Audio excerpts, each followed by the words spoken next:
Hi, I'm Mike Beliveau, and today we're at the 2023 edition of the Gunmakers Fair at Kempton, Pennsylvania. And this fair originated at Dixon's muzzleloading shop, where it was held for 37 years. And the purpose really is to celebrate all things 18th century around the long rifle culture. So it's to celebrate those who make the fine objects reminiscent of that period that we love, like rifles and powder horns and bags and just all of those wonderful pieces of art. So let's take a look at the fair and see what there is this year. Well, the NRA's got a booth here. They're one of the sponsors of this show, which we certainly appreciate. So if you're not a member, you ought to think about it seriously.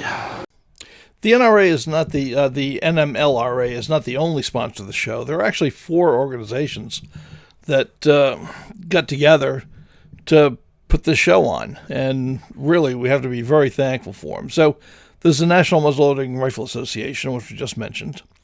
There's the Honorable Company of Horners, and this is the Horn Makers Guild, essentially. They're dedicated to the research, preservation, and education of hornwork. And there's the Pennsylvania Federation of Black Powder Shooters.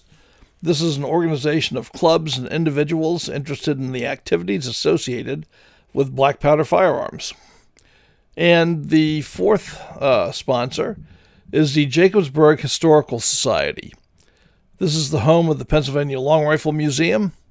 They teach early American craft classes, they have living history weekend encampments, and really they're just a wonderful site here in northeastern PA. So those are the 4 organizations that we owe a large vote of thanks for bringing this back after the Dixon family decided to stop running it because of the pandemic. So let's go see the show itself. We're in the back of the Gunmakers Fair now, where there are more vendors. We'll get up here.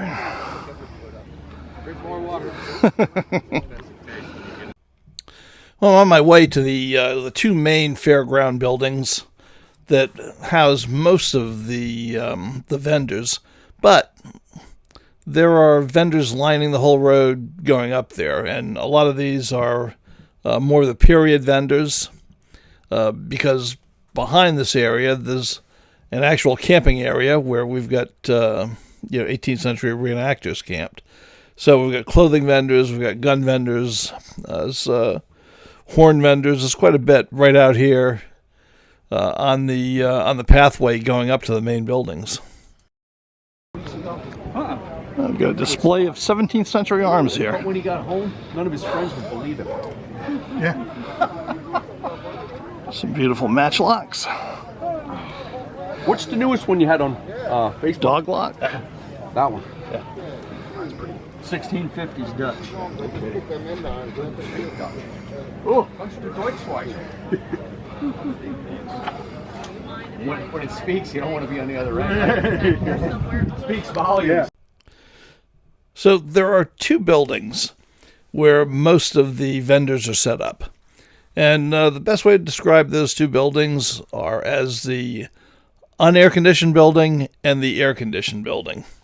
So I'm going to start off in the unair-conditioned building because I'd rather finish off in air conditioning.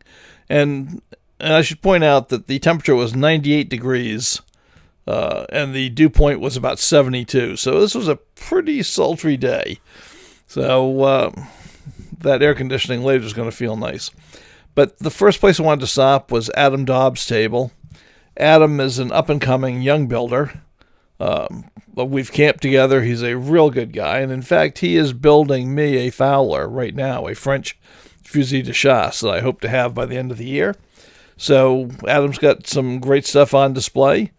And he's really an up-and-coming builder to keep your eye on.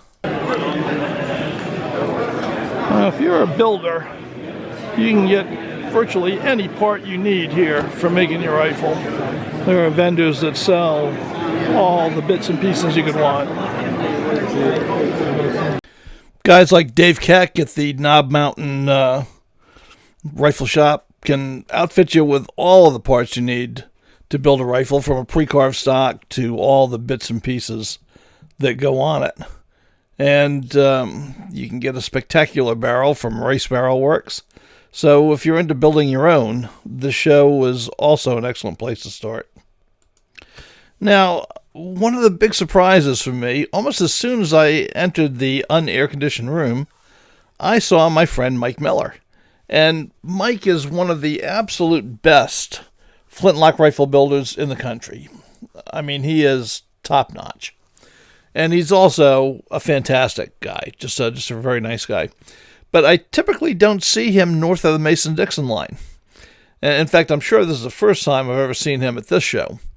So I was pretty surprised, as it turns out that he's up here with his friend Simeon England, who we'll see in the air-conditioned room, because Mike has built a new lock, and that's being marketed by the Rice family.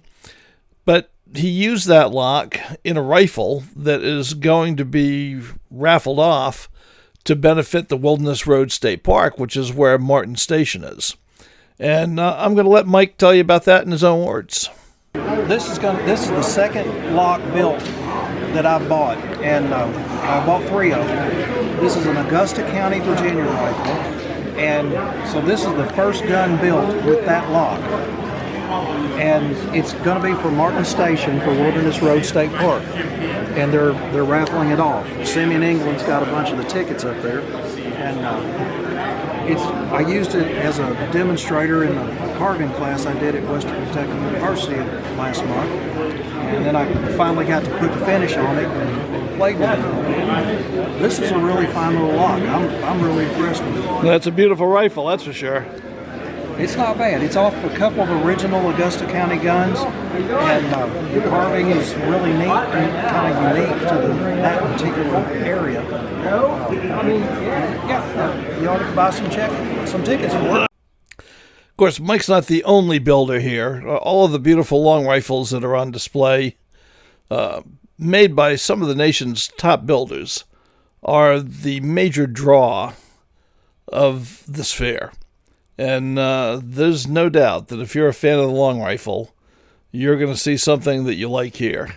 And if your wallet is not lucky, you'll see something you just can't live without. And long rifles aren't the only attraction at this show. If you're a fan of the hornmaker's art, you are going to see plenty of examples that'll set you to drooling at this show. As you would expect for a show that's co-sponsored by the Honorable Company of Horners, but there are plenty of beautiful powder horns on display, and it's pretty hard not to walk out with a new one. And if you're in the market for a bag, I can recommend Sarah Miller, one of my favorite bag makers, who is here at the show. I've got a great bag that she made for me a couple of years ago. And, of course, there are other bag makers here as well, so if you're in the market, I'm sure you can find what you're looking for. Yeah, as Mike Miller mentioned, Simeon England is here. Simeon is a fantastic tomahawk maker, bag maker. He's a multi-talented guy, and he made all of the accoutrements to go with the rifle that Mike Miller made for the Martin Station raffle. So, just like with Mike Miller, it's strange to see Simeon England north of the Mason-Dixon line. The last time I saw him was back in April when we were both seminar presenters at the School of the Long Hunter. So, it was great to see him here. And some of the Northeast United States best rifle makers were here. Brad and Shane Emig, who have Cabin Creek muzzleloaders, and they are just phenomenal artists. They were here. Brian Lemaster was showing his work. Tim Williams, another one of the nation's best, was here with some of his rifles. Just absolutely beautiful work. And Jim Chambers, whose Siler locks and flintlock rifle kits are known all over the world, was here with some of his wares.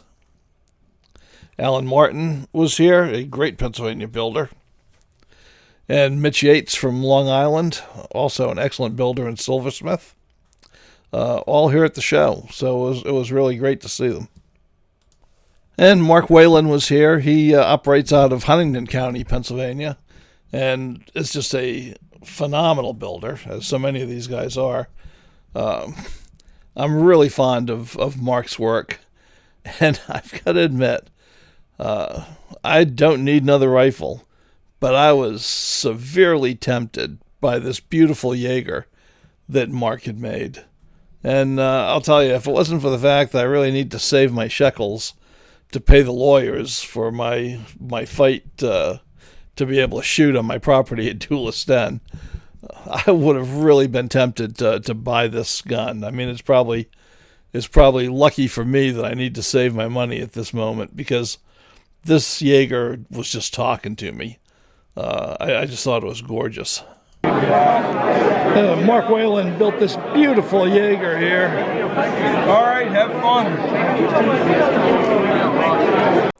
You know, I love to see craftsmen plying their craft, and there were several people here at the show who were working on things, and I just really enjoy watching an expert do his work. So here we're looking at some leathercraft. And here we're watching a barrel getting rifled before our eyes, which I just always find that phenomenal. So those raised pieces of wood you see on that device, that exactly mimics the twist inside the rifle barrel, and that's the cutter that is cutting each pass on it. And you can see her adjusting it each time.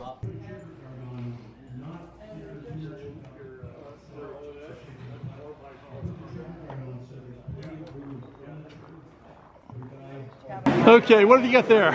This is a mulling iron. It's made by my brother, Jamie Geyer, out of Goshen, Ohio. And the mulling irons, or they were also called a flip dog, this end, the heat sink would go in a fire, and once it's red hot, they would pull it out and put it in their beverage to heat and bring it up to temperature. The hot buttered rum or flip was hot buttered rum would be water, rum, some sugar, and a little bit of butter. And the red hot iron caramelizes the sugar and the butter fats, and it gives you a very unique caramel flavor to the beverage that just heating it in a pan over the fire you would not obtain that flavor. Well, we all know it takes a lot of balls to be a muzzleloader. All right, so you never know. Might be a good time to start making a war club, because if the gun grabbers ever take our guns away, this is what we'll all be carrying. And we got everything here from the frontier. We even got fur traders.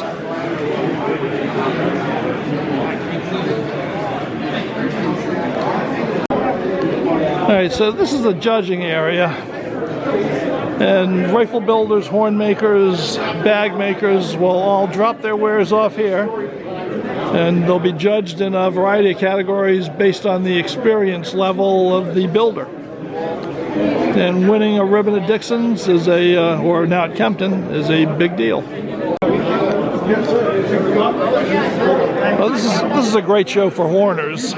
And here's another really excellent example of the horn maker's art. Two horns, they're both originals, so I need a solid. And you can see, besides powder horns, all the different items that can be made from horn. And really, it was the 18th century's plastic. 1740s, 50s. Okay.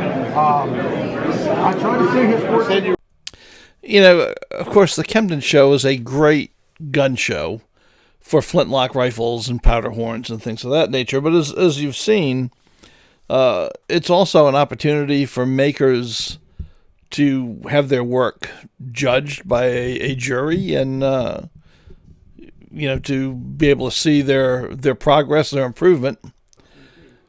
And besides that, they run a whole series of seminars on all sorts of subjects related to rifle building or accoutrement making. And it's really a great learning experience to come here as well. So the Kempton show is really a jewel. And it's something that we almost lost because of the pandemic.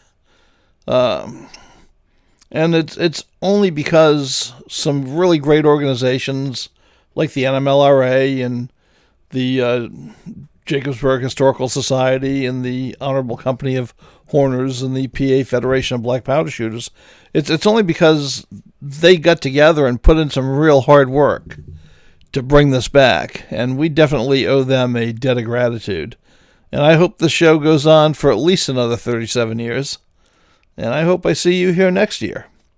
So I'll be back with you next week. And until then, bye.